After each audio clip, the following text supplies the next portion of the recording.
셋.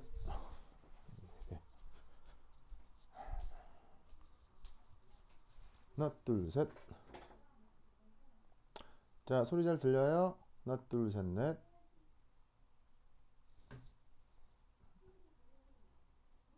여러분 소리 들려요? 예, 오케이. 오케이. 좋아.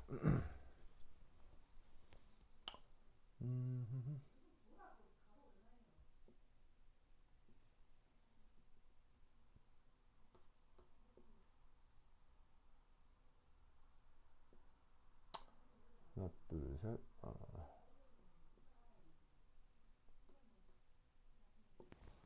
아이고, 또 왜 이러냐.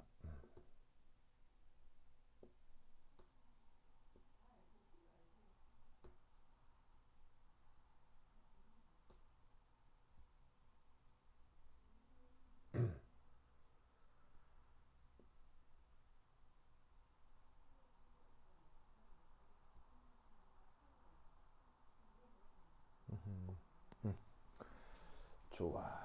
이게 이게 왜 이렇게 됐다. 아유, 여러분 반갑습니다. 그래. 별일은 없었나요? 자, 안 끊기고 잘 들어가죠? 안 끊기죠? 잘 들죠? 좋아. 자, 오늘 뭐 해볼 거냐면 저번 시간에 그거 이제 산염기 그에 대해서 좀 계속 하고 있었는데 물의 자체 이온화 효과에 대한 얘기 했었죠. 그래서 왜 자, H2O가 물속에 들어가면 그 아주 많은 양은 아닌데 조금 이렇게 H 플러스하고 그다음에 OH 마이너스 이렇게 그 양이온하고 음이온으로 이렇게 이온화가 된다고 했었습니다. 그래서 어떻게 했냐면 이 두 개의 농도를 곱한 거. 자, 물론 언제 곱한 거냐면 이 둘의 농도가 평형에 도달했을 때. 그래서 이제 그 오랜 시간이 지난 다음 모든 화학 반응이 뭐 끝나고 최종적으로 남은 H 플러스와 OH 마이너스의 농도의 곱, 그런 뜻으로 이제 여기에 EQ라는 아래점자를 쓴 거거든요. 그래서 이게 이제 영어 표현으로는 이퀄리브리엄이고 우리말 번역은 평형. 이어서 그걸 이렇게 이제 아래점자로 넣어준 건데, 이 아래점자를 이제 보통은 이제 써주는 게 정식인데 보통은 어떻게 하냐면 생략을 많이 해. 생략해서 그냥 없는 경우도 있습니다만 항상 그 이렇게 평형 상태의 각각의 농도의 곱이다라는 거 알아두시고, 그래가지고 이제 이걸 두 개를 곱하면 그 값이 뭐냐, 바로 KW 라고 해서 얘를 이제 물의 자체 이온화 상수라고 했었죠. 이 값이 대략 얼마? 10의 마이너스 14승. 이겠죠? 10의 14승. 그럼 이제 이때 이제 중요한 건 이 10의 마이너스 14승이 나올 때 온도 조건이 필요하다고 했는데 온도가 몇 도라고 했었느냐? 25도씨. 그래서 이 온도가 또 변하면 여기 이제 이 상수값도 변한다고 했었죠. 그래서 이제 보통 어떻게 되냐면 주어진 요 반응이 이게 흡열 반응이라고 했어요. 그래서 이제 걔를 엔탈피로 표현을 하면 이 과정의 엔탈피 변화가 양수. 그래서 흡열 과정이기 때문에 이 온도가 만약에 상승을 하면 커지면 이 KW 값도 커진다. 왜? 흡열 반응이어서. 이 얘기까지 있었다 이런 말이죠. 아시겠죠? 알겠죠? 이거 중요합니다. 이거 중요하다. 자, 이때 또 어떤 얘기를 했었냐면 이제 만약 얘가 액성이 중성이다. 산성도 아니고 염기성도 아니고 중성이다의 물리적 의미가 뭐라고 했어요? 바로 H 플러스와 OH 마이너스의 농도가 같을 때를 중성이라 한다 했었죠. 그럼 이 둘을 곱해서 10의 마이너스 14승인데 둘이가 같으면 이때 요 H 플러스의 농도가 어떻게 표현된다고 했어요? 바로 10의 마이너스 7승 표현된다고 했었죠. 그래서 얘를 그래서 pH로 바꾸면 마이너스 로그 H 플러스 해가지고 얘를 집어넣어가지고 7. 이거 기억나시죠? 기억나죠? 이때 이제 그 여기서 인식을 좀 해야 될 게 뭐가 있냐면 우리가 이제 중성이다 라고 하면 중성이다라고 하면 H 플러스가 없다, OH 마이너스가 없다가 아니라 H 플러스하고 OH 마이너스의 농도가 같다. 그래서 그 수용액 중이 액성이 중성이라는 뜻은 H 플러스가 없다, OH 마이너스가 없다가 아니라 둘의 농도가 같은 것을 중성이다 라고 한다는 거 꼭 기억해 두시기 바랍니다. 물론 이때 실효적으로 그래서 이제 역 KW를 이용해서 같을 때 농도를 계산하면 또 같으니까 요 같다고 두고 이제 루트 취해가지고 구하면 되는 거 아니에요? 그럼 그때 값이 지금 여기 나오는 것처럼 10의 마이너스 7승이 되는데 물론 몇 도에서 25도씨에서 그래서 앞으로 특별한 언급이 없으면 이 산염기 반응은 전부 다 25도씨 기준으로 생각한다 이렇게 뭐냐면 가정하시면 되고요. 그럼 이때 여기에 H 플러스하고 OH 마이너스의 농도가 같은 건 같은 건데 그래서 같아서 실제 계산을 해보니까 둘 다 농도가 10의 마이너스 7승이야. 그럼 여러분 잘 봐요. 10의 마이너스 7승 단위는 이제 몰 농도니까 몰이 되겠죠. 그럼 10의 7승이면 이거는 사실 큰 값이에요, 작은 값이에요. 10의 7승은 이게 이제 뭐냐면 10의 7승이 이게 1000만이거든.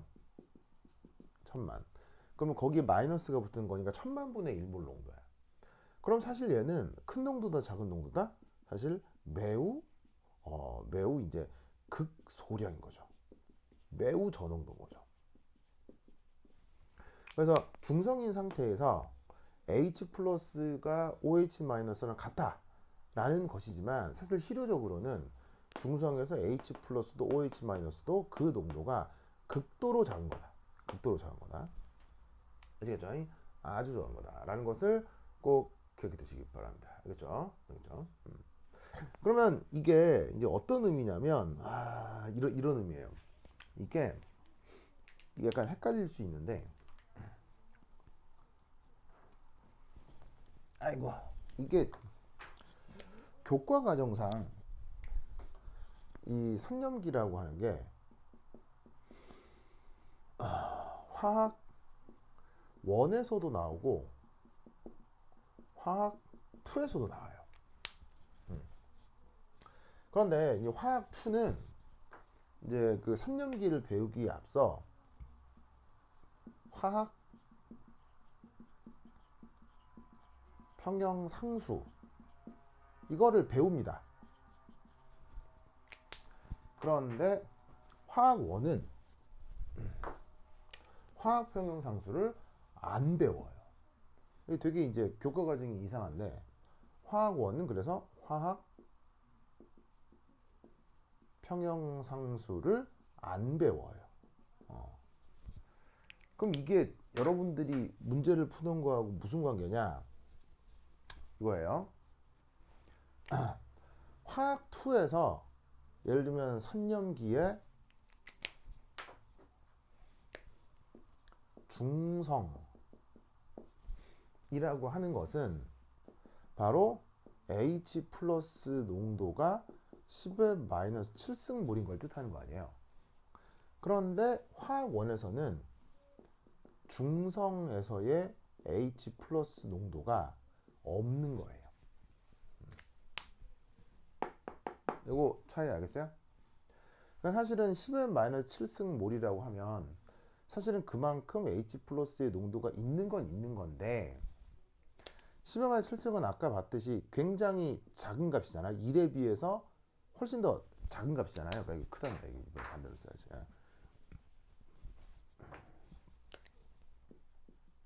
그래서 1000만분의 1 농도기 때문에 굉장히 저농도죠.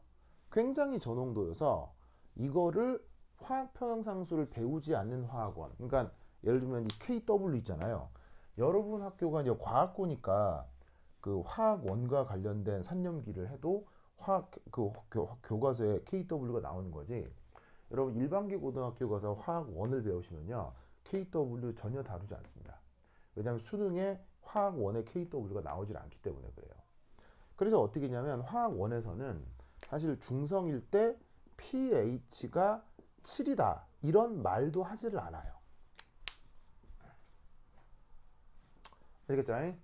그래서 중성에서의 pH가 10-7승몰이다 라고 하는 건 KW나 화학 평형상수를 언급하는 화학 2 문제에서 그런 거고, 화학 1 타입의 문제에서는 중성이다 라고 하면 H 플러스 농도가 없는 거라고 가정을 하는 거예요. 이게 화학 1과 화학 2의 차이입니다. 자, 말을 들어봐서 알겠지만 뭐 중요한 차이예요. 참 아주 허접한 차이예요. 말도 안 되게 허접한 차이인데, 요걸 경계로 우리나라 고등학교 학생들은 수능을 쳐서 점수를 받고 대학을 가는 겁니다. 네, 그래서 이제 우리나라 교과 과정에 아주 말도 안 되는, 아주 허접한 어떤 이제 그런 현실인데, 뭐 여하튼. 그래서 이 얘기를 왜 하느냐? 바로 어떤 산염기 문제가 나오는데, 오늘 이제 그 얘기를 하게 될 거예요. 산염기 문제가 나오는데, 이게 화학 1에 나오는 산염기 문제다라고 하면 중성이라고 하는 액성에서 H 플러스는 없는 거다라고 생각하고 문제를 풀어야 답이 맞아요. 화학 1에서는. 근데 어떤 산염기 문제인데 그게 화학 2를 기반으로 하고 있는 산염기 문제다. 그럼 그때는 중성에서의 H 플러스의 농도가 10-7승몰 농도다 라고 생각하고 풀어야 된다 이런 말이에요. 똑같은 산염기고 똑같은 중성인데 교과에 따라서 답이 다른 거지. 무슨 말 알겠죠? 이런 불합리한 게 대한민국의 이제 교과 과정입니다. 네. 하여튼 그러다. 그래서 pH 7이라는 표현도 화학 1에서는 중성의 pH가 7이다. 이 말 자체를 안 해요. 수능화학은 이 말 자체가 안 나와요. 수능화학 2에서만 중성에서의 pH가 7이다라는 언급을 하는 거죠. 그리고 여러분 학교 교재는 화학 1과 화학 2가 짬뽕돼 쓰여있기 때문에 학교 선생님이 이제 그렇게 이제 쓰게 된 거예요. 아시겠죠? 그래서 이 상황을 좀 인식을 해두시기 바랍니다. 그래서 이제 이걸 당부드리는 게 오늘 할 게 바로 그 산염기와 관련된 그 중화 반응 문제를 다루게 될 건데, 그 중화 반응 문제에 대해 사실 화학 2 타입의 중화 반응 문제는 아직 다룰 수가 없어요. 왜냐면 화학 2 타입의 중화 반응을 다루려면 공부를 좀 많이 해야 되거든요. 조금 더 이제 화학 평형상수나 사내리 상수라고 하는 화학 양론을 조금 더 많이 공부를 해야 화학 2 타입의 산염기를 풀 수가 있는데, 그래서 이제 오늘 그러니까 여러분 교과 과정에 나와 있는, 지금 학교 학습지에 나와 있는 산염기는 이후에 계속 화학 1과 관련된 산염기 문제만 풀게 될 거예요. 그래서 앞으로 화학 1 문제에 대한 산염기 문제를 풀 때는 어떻게 된다? KW를 무시하셔야 돼요. 이걸 무시하시고 그냥 중성이다라고 하면 H 플러스 농도가 없는 거다. 왜? 어차피 KW를 도입해서 H 플러스 농도를 구해도 아주 저농도니까. 알겠죠? 그렇게 가정하고 화학 1 문제를 푸셔야 됩니다. 알겠죠? 이게 약간 아리까리 할 수 있는데 오늘 이제 만나게 될 문제 걔들을 보고 이제 조금 더 그 한 번 더 말씀을 드리도록 하겠습니다. 자, 됐다. 자, 그러면 이제 오늘 이제 뭘 해볼 것이냐? 아마 저번 시간에 뭐 KW도 했고 pH도 했고 등등 했는데, 오늘 이제 해볼 게 바로 중화 반응이 되겠네요. 중화 반응. 자, 그래서 어디를 한번 보실 거냐면 문제들을 풀어가면서 얘를 이제 조금 살펴보도록 하겠습니다. 자, 어디를 잠깐 보시냐면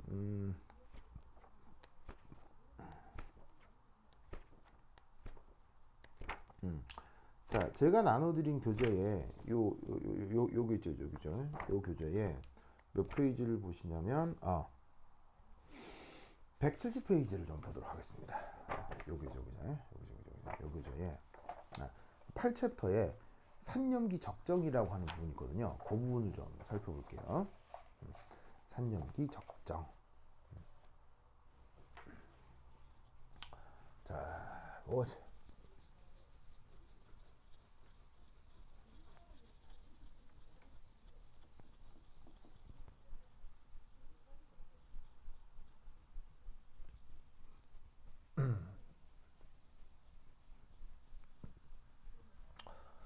이거 지우자. 지우자.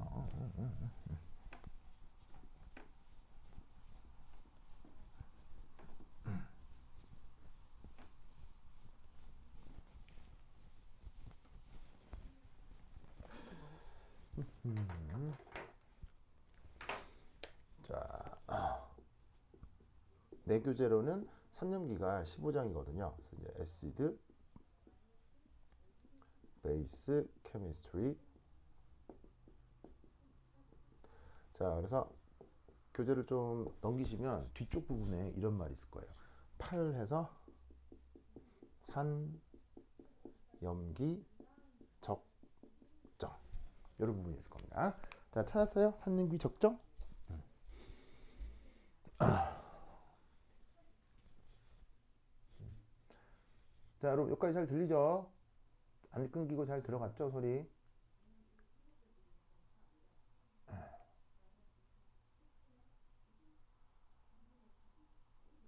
산염기 적정, 자, 부분 찾았습니까? 자, 지금까지 소리 잘 들렸다. 그럼 뭐 대답 한 번만 해주세요. 하나, 둘, 셋, 넷. 오케이, 오케이. 네. 아, 나 어디냐고요? 너, 우리 집이죠. 내 집이에요. 수원에 있는 내 집입니다. 네. 그렇구나. 네.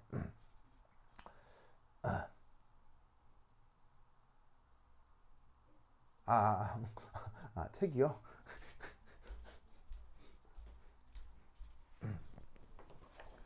그 여체 교체.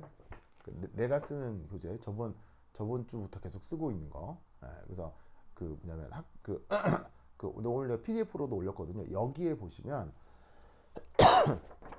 8챕터 여기 보시면 넘기시면 8 3년기 적정이라고 하는 부분이 있어요. 쭉 넘기시면 뭐 내가 계속 필기해서 얘기를 할 거기 때문에 뭐 책 당장 안 봐도 상관은 없는데. 민서 찾았어요?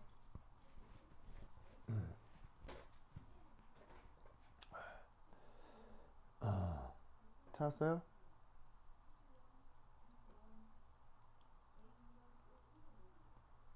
찾았나?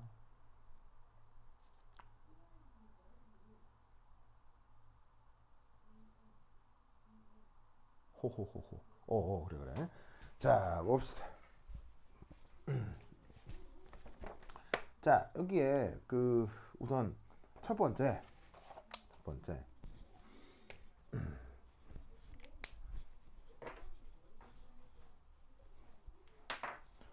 바로 8.1 우선 기본 개념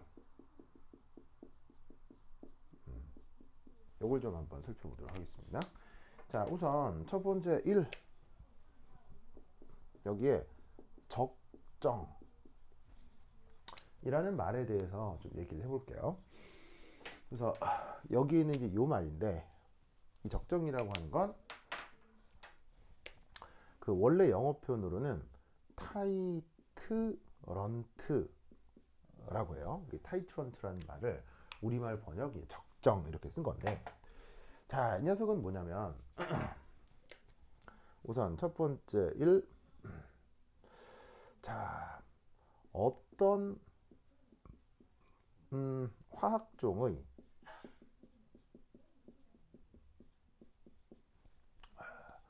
정체 여기서 이제 정체 좀 이렇게 좀 화학적인 표현은 아닌데 의미가 뭐냐면 예를 들면 이제 뭐 화학식이나 뭐 분자식 뭐 이런 혹은 반응성 이런 거 등등등을 얘기하는 겁니다. 그래서 이제 구조적으로 뭐 반응식이 어떻게 됐건 뭐 화학식이 됐건 뭐가 됐건 어떤 반응을 한다 등등등 그런 모든 것들을 그냥 내가 정체라고 한 거예요. 그래서 어떤 화학종의 뭐 화학식이 됐건 분자식이 됐건 반응식이 됐건 그거는 알고 있습니다. 그래서 어떤 화학종이 있는데 걔가 무엇이며 그 녀석이 무슨 반응을 하는지 다 알아요. 알고 있지만 그 농도를 몰라요.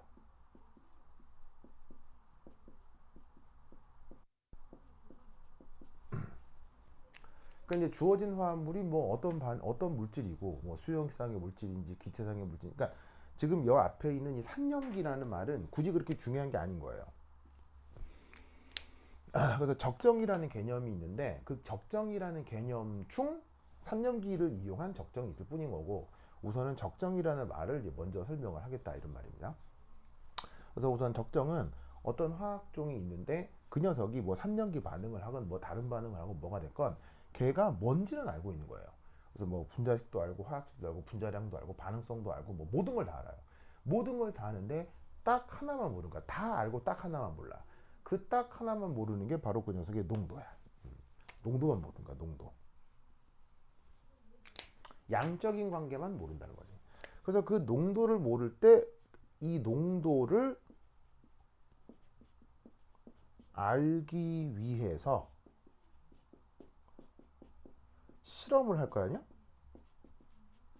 그 과정을 그걸 적정이라고 해요.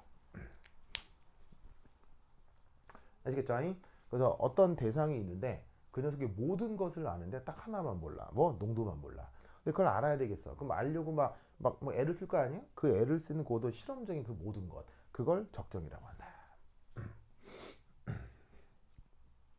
아시겠죠? 자, 그 미지 농도의 대상, 그 미지 농도의 대상을 애널라이트라고 합니다.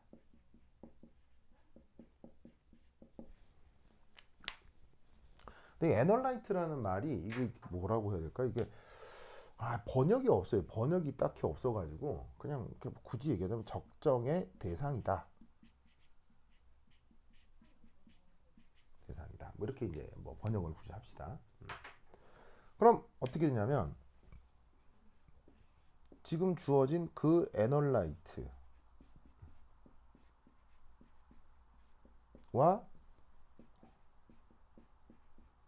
반응성이 큰 상대 반응물을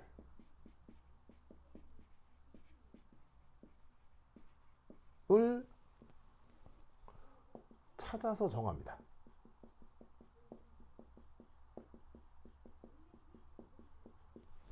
자, 이게 찾는다는 게 무슨 말이냐면 자, 적정을 하려고 하는 대상은 오직 뭐만 몰라요? 농도만 모르죠. 농도만 모르고 모든 것을 다 알아요. 그 녀석이 어떤 화학식을 갖는지, 분자식이 뭔지, 뭐 구조식이 뭔지, 뭐 반응성이 모든 걸 다 알아요. 그래서 오직 농도만 모르는 거라 얘가 어떤 반응을 할지는 다 아는 거예요. 그럼 얘가 할 수 있는 반응 중에서 어떤 반응? 가장 반응성이 큰 거. 큰 반응을 할 수 있는 다른 상대 물질들을 골라주는 거예요. 그러니까 예를 들어 이거죠. 지금 우리가 그 농도를 구하려고 하는 애널라이트가 만약 산이다 라고 하면 산성을 갖는 물질은 어떤 반응을 가장 잘할 수 있겠어요? 바로 산염기 반응을 잘할 수 있겠죠. 그러니까 산이라고 하는 거니까. 그럼 어떻게 되냐면 그 산이랑 반응을 가장 잘할 수 있는 다른 대상 물질은 누구겠어요? 바로 염기가 되겠죠.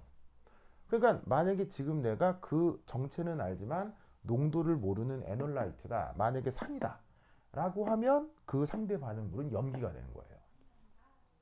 역으로 만약에 그 정체는 알지만 농도를 모르는 애널라이트가 염기라고 해봐. 염기. 그럼 염기가 가장 큰 반응성을 갖는 건 역시 산염기 반응이잖아요. 그럼 애널라이트가 염기면 그 대상물을 반응할 수 있는 그 상대 반응물을 상대 배역의 물질을 산으로 골라주면 되는 거죠. 그래서 얘가 산이면 얘를 염기로 골라주고 얘를 염기면 산으로 골라주는 거예요. 즉 이 녀석의 성격을 알기 때문에 그 성격상 가장 반응을 잘 할 수 있는 상대 녀석을 찾아 골라준다는 얘기죠. 아시겠죠? 그래서 지금 산염기 적정이 나온 건데 이 적정은 산염기 적정뿐 아니라 예를 들어서 뭐 이런 녀석일 수도 있어요. 산염기 적정뿐 아니라 어떤 적정도 있냐면 산화 환원 적정이라고 하는 것도 있어요.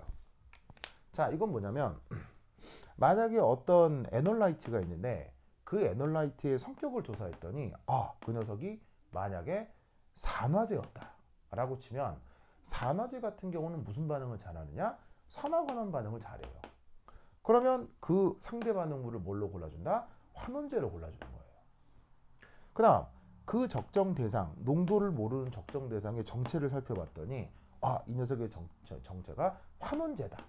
그럼 어떻게 돼? 환원제가 잘하는 반응이 역시 산화하는 반응이니까 그 상대 반응물을 산화제로 골라주는 거예요.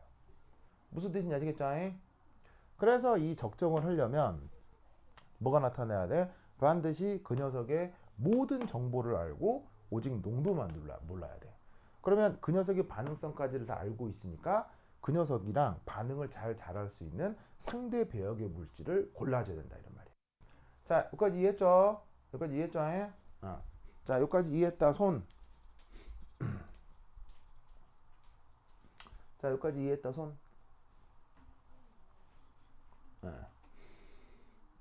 됐죠? 그래서 3년기 적정의 문제가 아니라 적정이라는 개념이 있는데 그 적정이라는 개념에 3년기 적정도 있고 산화환원 적정도 있고 그 외에 수두룩 빽빽한 적정 테크닉이 막 있는 거예요. 그러니까 애널라이트라고 하는 반응성, 애널라이트라고 하는 녀석의 반응 성격에 따라 그 앞에 이름이 3년기 적정이냐, 산화환원 적정이냐, 뭐 침전 적정이냐, 뭐 예를 들면 뭐 착물 적정이냐 등등등 억수로 많은 적정들이 존재한다 이런 말이죠. 근데 이제 화학 1 혹은 화학 2의 기초적인 화학에서는 그 적정 중 맨 처음 3년기 적정을 먼저 배우게 되는 거예요. 알겠죠? 되다. 자, 그러면 그 상대 반응을 할 수 있는 상대 배역의 물질을 찾을 수 있는 거죠, 내가. 왜냐하면 얘의 반응성을 알고 있으니까. 그걸 찾아서 정하는데 그 놈을 이게 타이트런트라고 합니다. 타이트런트. 이게 내가 한글 번역이 있으면 내가 한글 번역으로 써주겠는데 한글 번역이 없어요. 그래서 이걸 내가 굳이 여러분들한테 이제 번역을 좀 내 나름으로 해드리자면 얘는 적정 수단이 되는 거죠. 수단. 그래서 목적은 이거예요. 이놈의 뭐를 하는 것이 최종적인 목적이죠. 이놈의 농도를 아는 게 최종적인 목적인데 그걸 하기 위한 수단으로서 골라주는 물질을 그걸 타이트런트라 한다 이런 말이에요. 아시겠죠? 그리고 그 타이트런트는 자, 당연히 타이트런트는 그 농도를 알고 있게 되는 겁니다. 왜 타이트런트는 그 농도를 알 수밖에 없을까요? 왜냐? 바로 그 상대 반응물을 내가 실험하는 그 실험자가 찾았기 때문이에요. 실험하는 사람이 찾아서 가져왔기 때문에 내가 그 농도를 이렇게 맞춰서 만들어 가지고 온 거예요. 그러니까 어떻게 된다? 적정 실험에선 그 적정 대상의 농도를 모르는 그놈을 애널라이트라고 하고 그거랑 반응을 잘 할 수 있는 상대 배역의 물질을 타이트런트라고 하는데 그거는 실험자가 찾아서 준비해 온 거기 때문에 그 농도를 만들어서 가지고 와서 그 타이트런트의 농도는 당연히 알 수밖에 없는 거예요.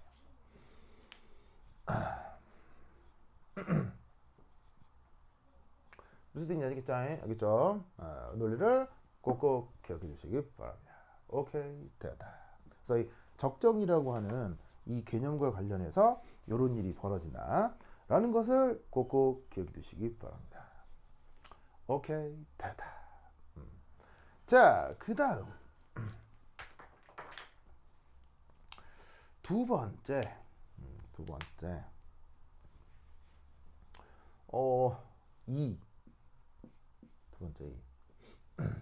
바로 이 적정 과정의 이게 내가 영어로 썼는데 모니터링이라는 말을 썼는데 이게 이제 어떻게 또 우리말로 번역해 쓸 게 좀 애매해서 이렇게 썼는데 이게 의미가 무슨 말이냐면 왜 그 뭐 모니터 한다 뭐 이런 말 있잖아요. 예를 들면 이제 컴퓨터 작업을 할 때 앞에 보이는 디스플레이 이걸 모니터라고 하잖아요.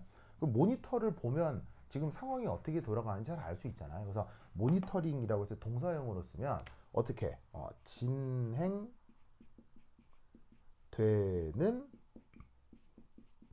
과정을 살펴보는 거. 그걸 이제 영어 표현으로 이제 모니터링이라고 하는 거예요.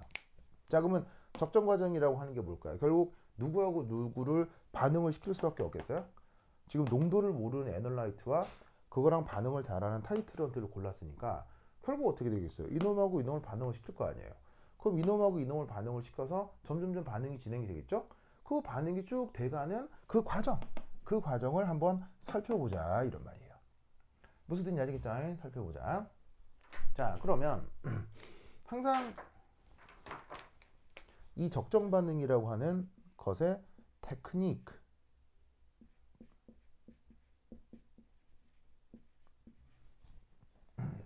자, 항상 어떻게 해주느냐? 이렇게 해줍니다. 기존 애널라이트, 빨간색으로 써줄까요?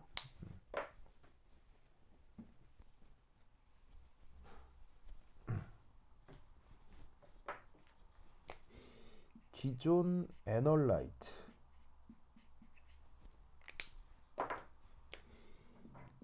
포함된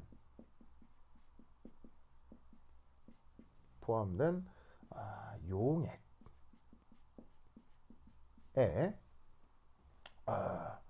준비된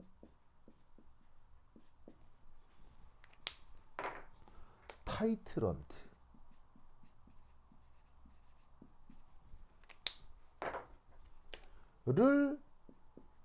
소량씩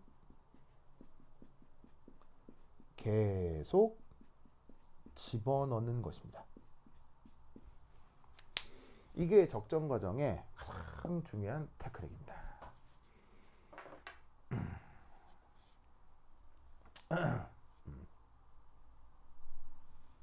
가장 중요한 테크닉입니다.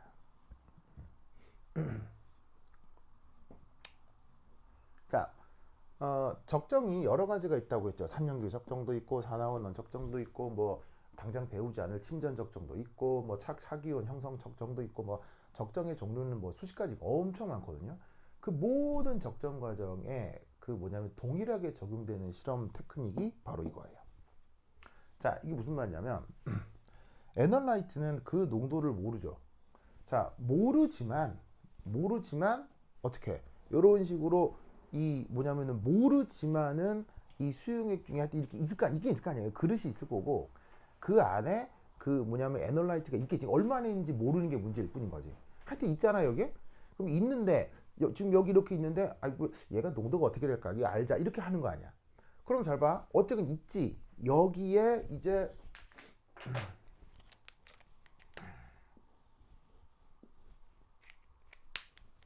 여기에 애널라이트가 어쨌건 있을 거 아니야. 그러니까 기존 있지. 기존에 있다.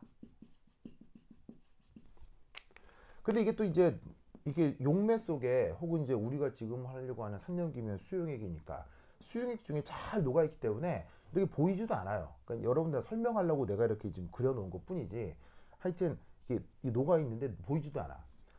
근데 이게 기존 있다는 것만 알 뿐이지 이게 많이 있는지 조금 있는지 그걸 모르는 거야. 그럼 여기에 타이트런트를 어떻게 넣느냐?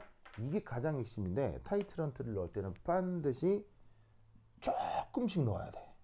조금씩. 무슨 말이냐면 예를 들어 여러분 요리 같은 거 할 때요. 만약에 요리가 익숙하다고 하면 예를 들어서 뭐 볶음밥 같은 걸 막 할 때 이제 뭐 계란도 볶고 파도 볶고 뭐 고기도 볶고 뭐 할 수 있잖아요. 그 상태에서 이제 거기에 마지막에 양념을 해서 간을 맞춰야 되잖아. 뭐 더 짜지도 않고 싱겁지도 않게. 이때 만약에 요리에 아주 내가 능숙하다. 라고 하면 그냥 딱 그 밥 볶아놓은 양만 보고도 내가 여기를 막 십수는 했다. 그럼 양만 보고도 소금 탁 넣거나 아니면 간장 탁 넣으면은 오래 한 사람은 그걸 탁 하면 이제 어떻게 돼요? 딱 소금이건 간장이건 딱 넣으면 간이 딱 맞잖아요. 근데 당연히 어떻게 되세요? 초보는 이게 소금을 이게 더 넣어야 돼, 덜 넣어야 돼 애매하잖아. 그럴 때 뭣도 모르고 용감하게 이거 인데 뭐 간이 돼야 되잖아. 이 소금을 움푹 넣으면 돼요, 안 돼요? 움푹 넣으면 어떻게 돼? 이거 되돌릴 수 없는 일이 벌어지잖아요. 무슨 말이냐겠죠?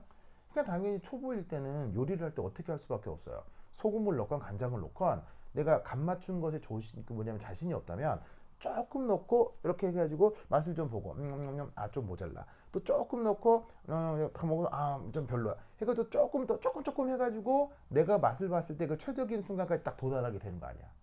무슨 말 알겠어요?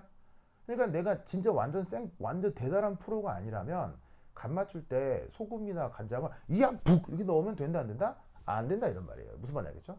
그래서 그 간을 맞추거나 할 때 조금씩 여러 번 나누어 넣어서 가장 최적인 맛을 찾잖아? 그렇게 하겠다는 얘기예요. 이렇게 할 수밖에 없는 이유는 이 에널라이트의 농도를 알기 때문에 모르기 때문에 얘가 많이 있는지 적게 있는지 모르기 때문에 타이트런트를 기본적으로 조금씩 넣어주는 거예요. 얼마나 조금이냐? 진짜로 어떻게 되냐면 이게 전체가 만약에 수용액 기준으로 100ml 정도 되는 용액 안에 에널라이트가 있다고 치면 이 타이트런트를 어떻게 진짜 조금씩 거의 0.1ml 기준으로 조금씩 연속적으로 떨어뜨리는 거예요. 그래서 조금 넣고 변화를 보고 조금 넣고 변화를 보고 조금 넣고 변화를 보고. 무슨 말 알겠죠? 그래서 어떻게 된다? 소량씩 들어가기 때문에 항상 이 이런 적정 실험을 할 때는 타이트런트를 그냥 이제 내가 그냥 내가 좀 잘하자고 함부로 확 넣으면 난리 난다 이런 말이에요. 무슨 말 알겠죠? 그래서 이 적정이라고 하는 게 그게 3년기 적정이건 사나오는 적정이건 무조건 어떻게 해야 돼? 조금씩 들어가야 된다. 자, 여기까지 알겠죠? 자, 여기까지 이해했다. 손. 자, 여기까지 이해했다. 손. 오케이. 저 타이틀은 한꺼번에 왕 넣으면 무조건 망해요. 알겠어요? 예.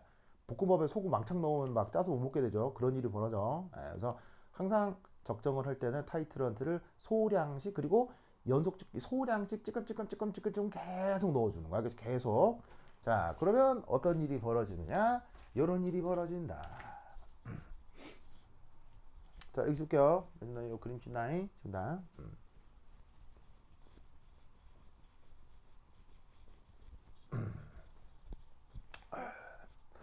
되다. 자, 그러면 이때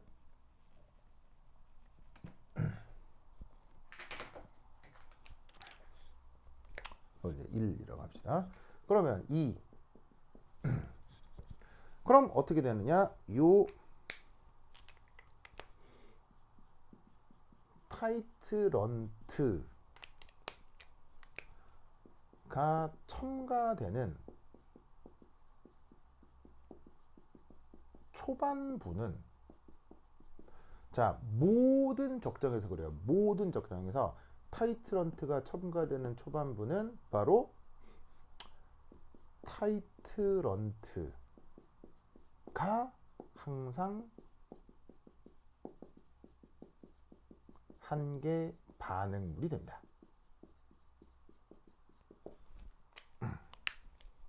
자, 여기 이제 어떤 말이 나오냐면 한계 반응물이라는 말이 나오는데 요건 뭐 몇 번 들어본 적 있을 건데 영어 표현으로는 리미팅 에이전트라고 하죠. 자, 그럼 이 리미팅 에이전트의 뜻은 뭐다? 반응 후 소모되어 없어지는 반응물. 요거를 리미팅 에이전트, 우리말 번역으로는 한계 반응물이라고 하죠. 저런 말은 막 들어본 적 있을 거예요. 자, 이게 뭔 말이냐면 어쨌거나 기존에 에널라이트는 있어요. 있죠? 있는데 거기에 타이트런트를 조금 넣는 거야. 조금. 그러면 아까 얘기했듯이 이 에널라이트하고 타이트런트는 자, 서로 반응을 어떻게 해? 반응을 완전 잘해. 왜 에널라이트와 타이트런트는 서로 반응을 완전 잘할까? 그런 걸 찾아 골라준 거라고. 알겠죠? 그러니까 에널라이트랑 반응을 억수로 잘하는 놈을 찾아서 데리고 온 거기 때문에 이 둘은 반응성이 됐다 커. 무조건 반응이야, 무조건. 그러면 기존에 그 양은 모르지만 에널라이트가 일부 있었을 거고 거기에 타이트런트가 들어온 타이트런트가 조금 들어와 조금. 그러면 에널라이트가 있는 상태에 타이트가 조금 들어오니까 에널라이트도 반응해서 없어지지만 타이트런트도 들어온 만큼 반응해서 없어지겠죠. 그런데 타이트런트가 들어오는 놈이 조금 들어왔으니까 이 조금밖에 안 들어왔으니 반응을 해버리면 이 타이트런트는 조금밖에 안 들어왔으니까 반응하고 나서 타이트런트는 다 없어져 버릴 거라는 얘기지. 에널라이트는 기존에 어느 정도 약이 있었고 타이트런트가 조금만 들어왔으니 타이트런트랑 반응을 해도 에널라이트는 일부 반응하고 여전히 에널라이트는 남아있게 될 거라 이런 말이에요. 무슨 말인지 알겠죠? 그래서 어떻게 된다? 그 반응의 초반부는 항상 타이트런트가 한계 반응물이 될 수밖에 없어요.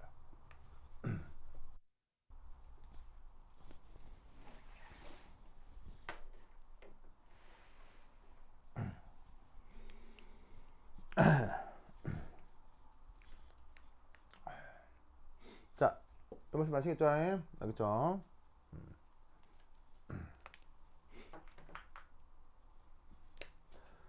그 다음.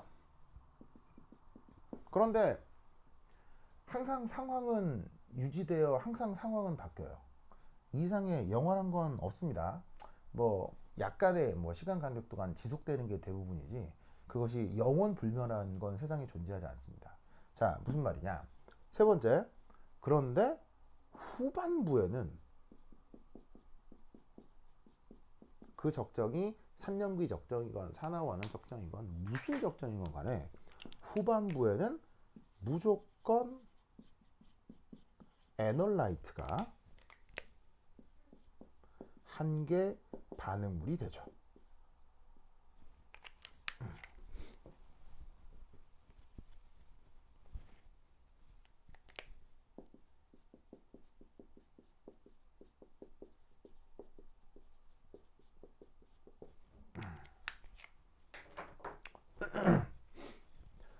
자, 무슨 말이냐면 에널라이트가 기존에 있었어요. 그럼 타이트런트를 조금 넣어요. 둘은 억수로 반응을 잘해요. 그럼 타이트런트가 조금 들어왔으니까 에널라이트 조금 반응해서 없어지겠죠. 그런데 에널라이트는 기존에 있었으니까 조금 없어져도 에널라이트는 기존 남아있을 거고요. 타이트런트는 조금 들어왔으니까 타이트런트는 반응하면 싹 사라지는 거지.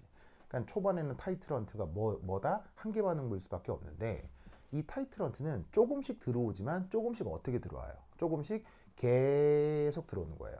그러면 기존에 있던 에널라이트도 타이트런트가 계속 들어오니까 이 에널라이트도 반응을 해서 점점 줄어든다고. 점점 줄어들고 왜 뭐 가랑비 옷 젖는다 뭐 이런 말 있잖아요. 점점 에널라이트도 반응해서 없어지는 거야. 점점 없어지다가 어떻게 되겠어요? 결국 에널라이트가 완전히 뿅 사라지는 순간이 생기겠지. 뿅 사라진다. 반응물인데 뿅 사라진다. 그게 무슨 말이야? 그게 바로 한계 반응물. 무슨 말 나겠죠? 자, 그런데 여러분 반응물 이게 에널라이트 됐건 타이트런트가 됐건 용액 속에서 반응이 진행되는데 용액상에서 진행되는 그 반응물들이 사람 눈에 보여요, 안 보여요? 여러분 수용액 중에 있는 H 플러스나 OH 마이너스가 눈에 보여요, 안 보여요? 아니, 보일 리가 없잖아. 그러니까 어떻게 되냐면 이게 보시다시피 기존 에널라이트가 있다가 타이트런트가 들어와서 에널라이트가 점점 양이 줄여가지고 뿅 하고 사라진다 하더라도 그게 용액 속에서 에널라이트가 이게 뭐 기존 남아있는지 없어졌는지 내가 알 게 뭐야. 그러니까 어떻게 되냐면 타이트런트는 계속 들어오는데 그 에널라이트가 다 반응해서 없어진다 치더라도 난 모르게 타이트런트를 계속 넣어주고 있을 거겠지. 그러면 어느 순간부터 어떻게 될 거냐? 이 용액 내에 에널라이트는 전부 다 반응해서 없어지는 순간이 나타날 거고 그것도 모르고 실험하는 사람은 타이트런트를 계속 넣어주게 될 테니까 그 타이트런트가 어떻게 되겠어요? 계속 들어와서 용액 중에는 반응하지 않고 타이트런트가 남아있게 될 테니 후반부에는 타이트런트가 과량 용액 쪽에 존재하고 에널라이트는 사라지는 어떤 상황을 맞이하게 될 거다 이런 말이에요.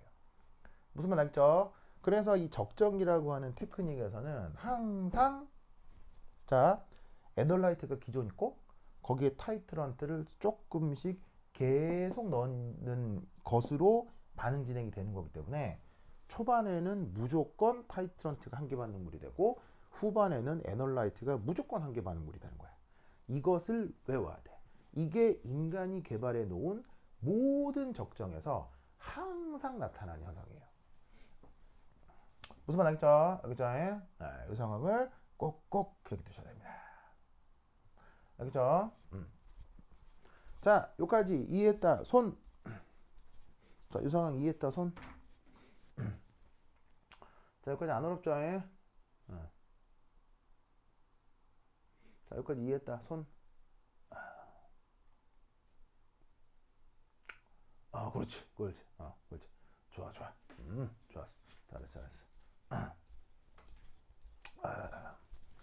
자, 그런데 짜잔.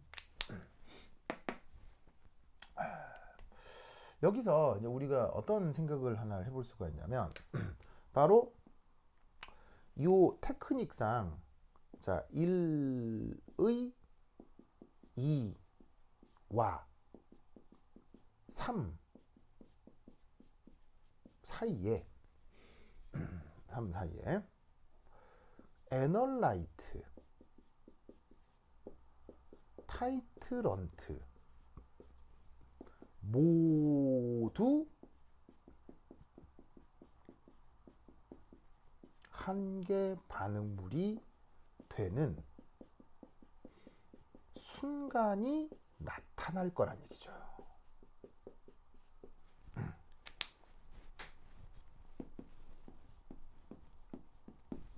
자, 무슨 말이냐? 어차피 애널라이트가 됐건 타이트런트가 됐건 반응하는 화합물이기 때문에 사람 눈에 보이지가 않아요. 이제 기존 애널라이트는 있을 거고 거기에 타이트런트를 집어넣으면 타이트런트는 조금 들어오게 설계가 되어 있으니까 타이트런트는 반응해서 무조건 초반에는 한계 반응물이 돼서 사라지는 거고, 애널라이트도 그 양이 점점 줄어든다고 했죠.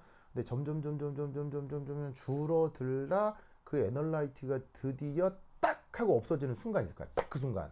그리고 딱 그 순간까지 넣어둔 타이트런트도 그 순간까지는 전부 다 싹 다 타이트런트도 없어져 버릴 테니까 바로 그 애널라이트하고 타이트런트가 모두 다 사라져 버리는, 지금까지 들어온 모든 타이트런트도 다 사라지고 기존에 있었던 애널라이트도 모두 다 사라지는 어떤 그 찰나의 순간이 있겠죠. 물론 이 순간을 넘어가면 어떻게 돼요? 모르고 타이트런트는 계속 들어올 테니까 이 순간을 넘어가면 용액 안에는 이제 그 이후에 타이트런트의 양이 계속 늘어나긴 하겠지만 그 지금까지 들어온 모든 타이트런트가 싹 사라졌고 그 다음에 애널라이트가 딱 사라진 그 딱 그 순간, 그 찰나의 그 순간이 있지 않겠습니까? 그 말 한 거예요. 이 상황을 뭐라고 부르느냐? 바로 우리말로 당량점이라고 합니다.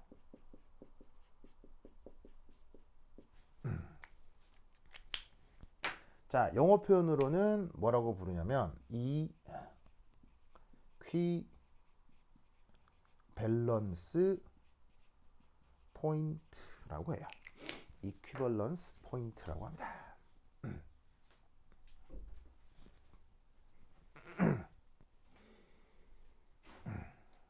이 적정 과정에서는 저 당량점이라는 개념이 굉장히 중요한데 이 당량점이 이제 왜 중요하냐? 바로 이것 때문이에요. 자, 어디 지워볼까? 자, 여기 지울게요. 여기 지울게요. 이거 되겠죠? 지울게요. 자, 이게 왜 중요하냐?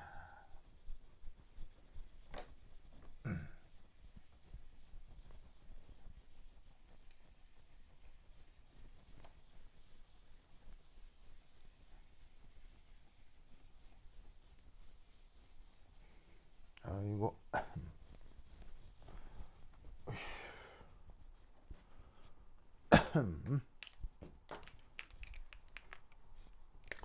자, 해서 1, 2 해서 자, 두 번째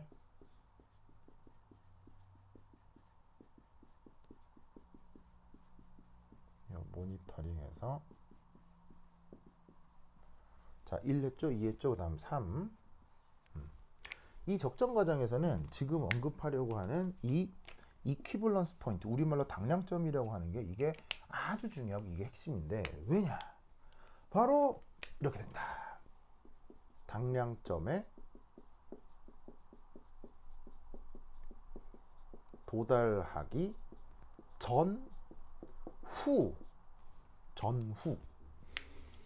자, 그 당량점에 도달하기 전에는 여전히 타이트런트 초반이니까 타이트런트가 한계 반응물이 되는 거고요. 그 다음 그 딱 당량점을 딱 지나고 나면 그때는 에널라이트가 싹 사라져 버린 거니까 에널라이트가 한계 반응물이 된 거겠죠. 그 당량점에 도달하기 전후에 놀랍게도 매우 급격한 물리적 변화가 나타납니다.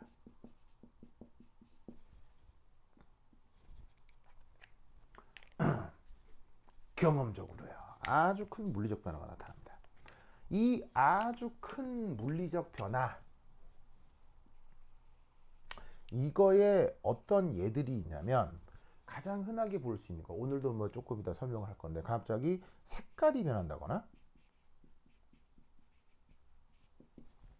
혹은 뭐 우리가 저번 시간에 배웠던 pH가 갑자기 변한다거나 아니면 이 전극을 이용해서 그 전압차, 전위차, 전압 이런 걸 측정할 수 있거든요. 바로 전위가 전압이라고 얘기해도 좋아요. 전위가 갑자기 변한다거나 아니면은 이게 그 적정에 할 때 그 당량점에 도달하기 전에는 용액이 투명했는데 당량점에 도달하고 나서는 갑자기 용액이 흡부해질 수도 있어요. 반대도 가능하고요. 당량점에 도달하기 전에는 흡부했는데 갑자기 당량점에 도달하고 나면 투명해질 수도 있어요. 그런 건 이제 우리가 탁도라고 하거든요. 탁도. 네. 탁하다라는 말의 뜻은 뭐 영어 표현으로는 터비더티라고 해요. 뭐 그런 게 변할 수도 있고요. 근데 뭐 이렇게 뭐 좀 어려운 물리량만 변하는 게 아니고 갑자기 변하는 게 아니고요. 뭐 질량이라거나 전체 질량이라거나 아니면 부피라거나 혹은 온도라거나 이런 것 등등이 갑자기 누가 봐도 확 변해요. 누가 봐도.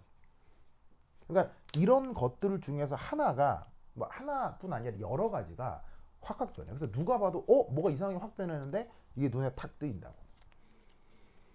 무슨 말 알겠죠? 그러면 그 급격한 물리적 변화가 일어날락 말락한 그 순간, 그러니까 이제 뭐냐면 전후에 나타나는 거니까 그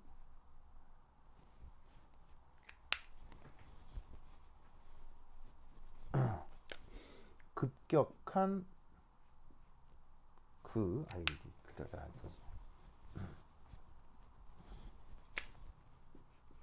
급격한 물리적 변화가 나타나는 그 순간을 사실은 당량점이다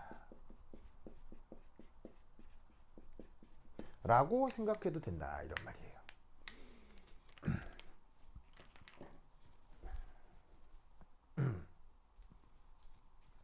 무슨 뜻인지 알겠죠?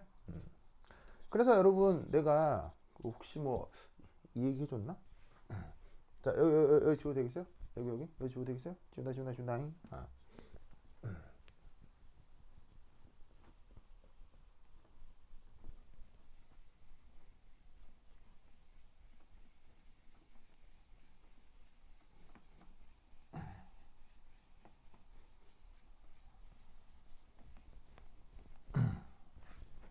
그래서 이제 비유적인 얘기를 해주려고 내가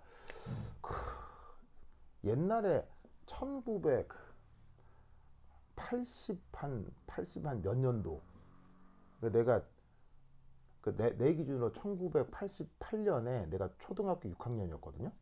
어때? 이때 이제 대한민국 서울에서 이제 올림픽 있었고요. 이 근처에요. 이 근처에 그 봤던 그 미국의 헐리우드 영화 중에 레이디 호크라는 영화가 있거든요. 영화. 혹시 내가 저 얘기 해줬나? 그럼 내가 저 레이디 호크 얘기 해줬어요?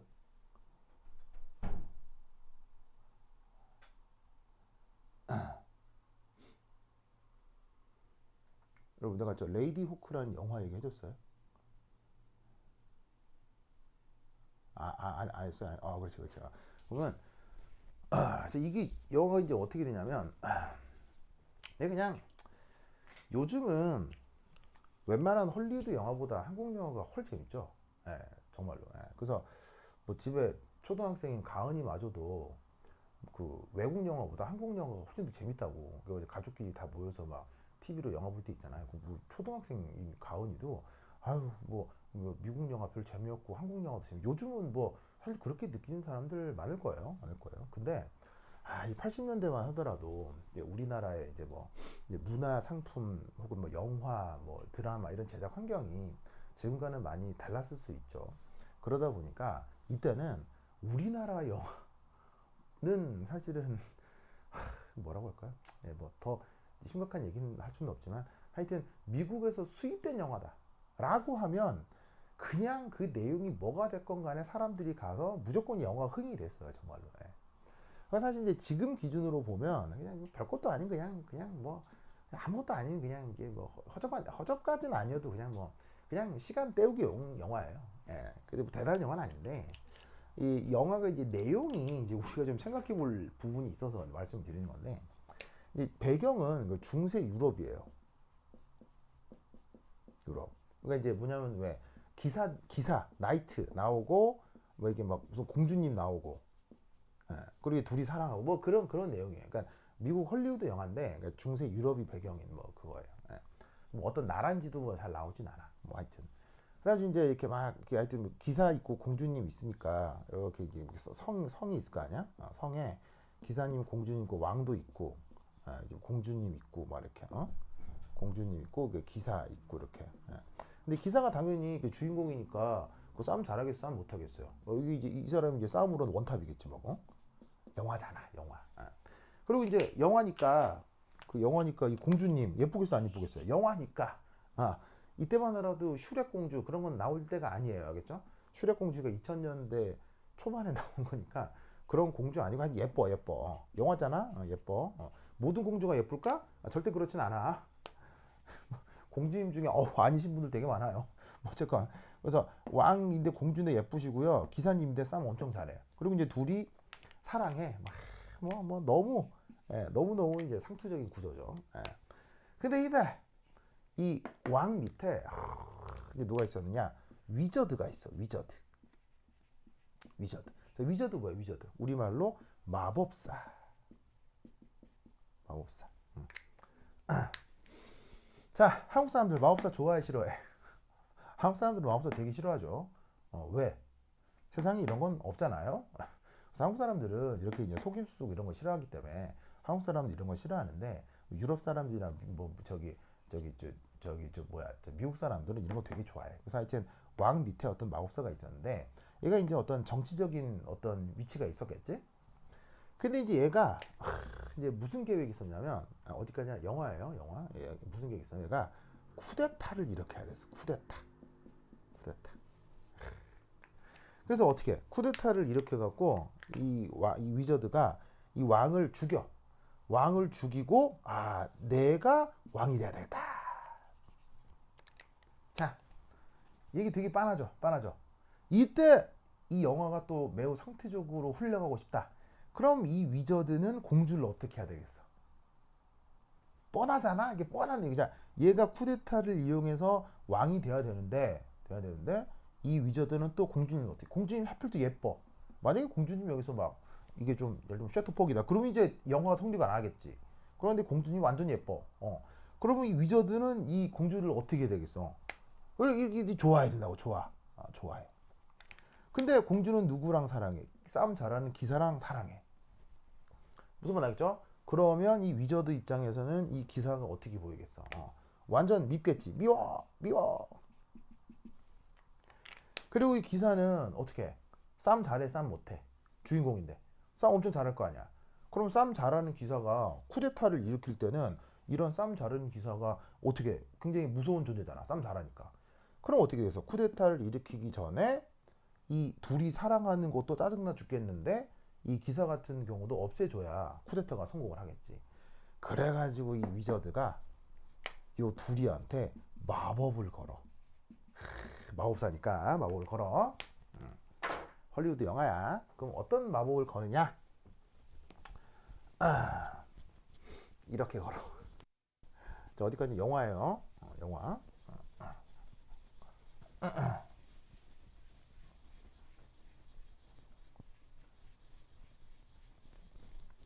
자, 어떻게 마법을 거느냐? 하루를 두 동강을 내. 어떻게? 낮과 밤으로. 이제 저 공주님을 낮 동안에 매로 바꿔.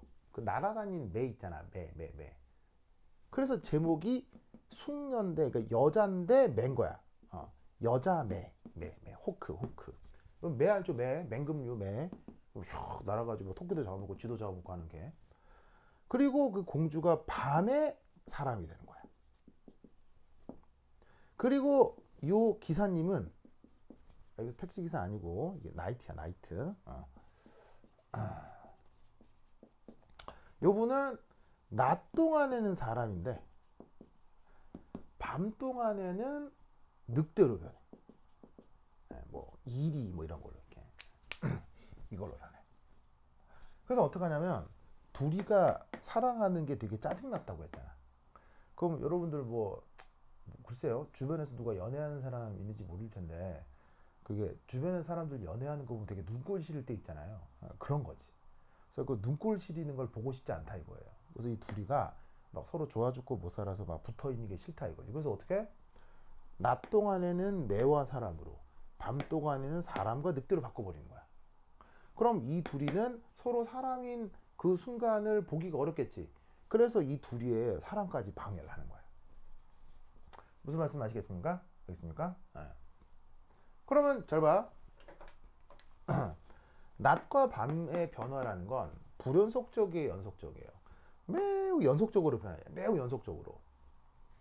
그러면 어떤 일이 벌어지냐면, 자, 해가 창창한 낮 동에는 이런 상황이고 해가 떨어진 밤에는 이런 상황이야. 그러면 어떻게 되느냐? 해가 떴다가 해가 딱 지는 순간 있겠지. 해가 저 언덕을 딱 지는 순간, 해가 딱 지는 그 순간은 낮이 밤이 되는 순간이잖아. 그럼 낮이 밤이 되는 순간은 낮이기도 하고 밤이기도 하고, 혹은 낮도 아니고 밤도 아닌 순간일 수 있는 거지. 그러면 어떤 일이 벌어지냐면 바로 낮과 밤의 그 딱 경계에서 둘 다 사람인 어떤 순간이 생길 거야. 순간. 그 순간만 공주하고 기사가 서로의 얼굴을 보고 확인을 하는 거야. 아, 잘 있었구나. 뭐 이렇게. 그러면서 그 낮이 밤이 되는 동안에는 공주가 매에서 사람으로 바뀌고 기사는 사람에서 늑대로 바뀌고, 뭐 거꾸로는 반대고. 그래서 그 순간만 이 둘이가 서로의 얼굴을 확인하는 거지. 사랑하는 사이가 굉장히 서로 애달다. 뭐 이런 이제 시나리오로 쓴 거라 이런 말이야. 무슨 말 알겠죠? 바로 이 경계의 순간, 이게 당량점이라고. 이게 당량점이라고. 그리고 이 당량점의 전후에는 아주 큰 물리적 변화가 있지. 왜? 낮 동안에는 어떤 남자가 팔에 매를 들고 다녀. 남자가 이렇게, 기사가 팔에 매가 있어. 근데 밤에는 어떤 그 아리따운 여자가 늑대를 끌고 다녀. 그럼 생각해봐. 이 공주와 기사가 사는 그 마을 사람, 그 주민들 입장에 생각해봐.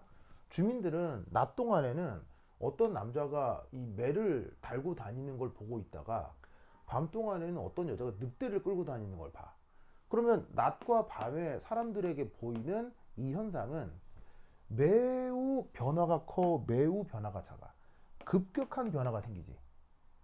그러니까 이 당량점을 중심으로 항상 급격한 변화가 나타날 수밖에 없고, 그 딱 경계가 되는 그 순간을 우리가 뭐라고? 당량점이라고 하는 거야. 그러니까 적정 실험을 할 때도 기존의 애널라이트에다가 타이트너트를 넣잖아. 타이트너트를 넣으면 어떻게 돼? 타이트런트가 초반에는 한계 반응물이다가 시간이 지나면 에널라이트가 점점 없어져서 에널라이트도 한계 반응물이 될 수 있다고 했지.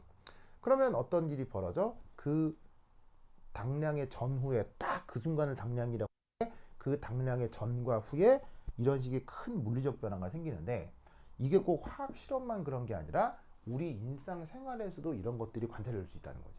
그러니까 지금 이 큰 물리적 변화가 왜 이래요가 아니라 그냥 우리 주변의 일상에서 항상 벌어지는 일 중에 하나라는 거예요. 무슨 뜻인지 아시겠죠? 알겠죠? 자, 여기까지 이해했다. 손. 여기까지 이해했다. 손.